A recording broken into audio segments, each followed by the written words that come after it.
Hello, my name is Angeline. And my name is Jan. For short, Anggi. So for today's video guys, kakain tayo ng Kanin! at syempre, ang ulamin natin ito mamaya ay pagbansang ulam din sa Pilipinas. Pinakamasarap na ulam. Pinakamasarap talaga na tumatak sa ating lahat.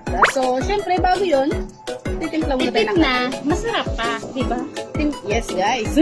So, magtimpla muna tayo ng kami. At ito nga po pala ang gamit namin, ang Nescafe stick. So, wala yan. Char-char lang yan.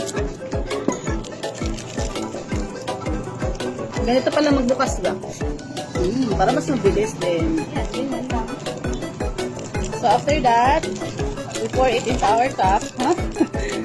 Ano daw? We pour it in our Then, Siyempre, hindi masarap ang kape kung walang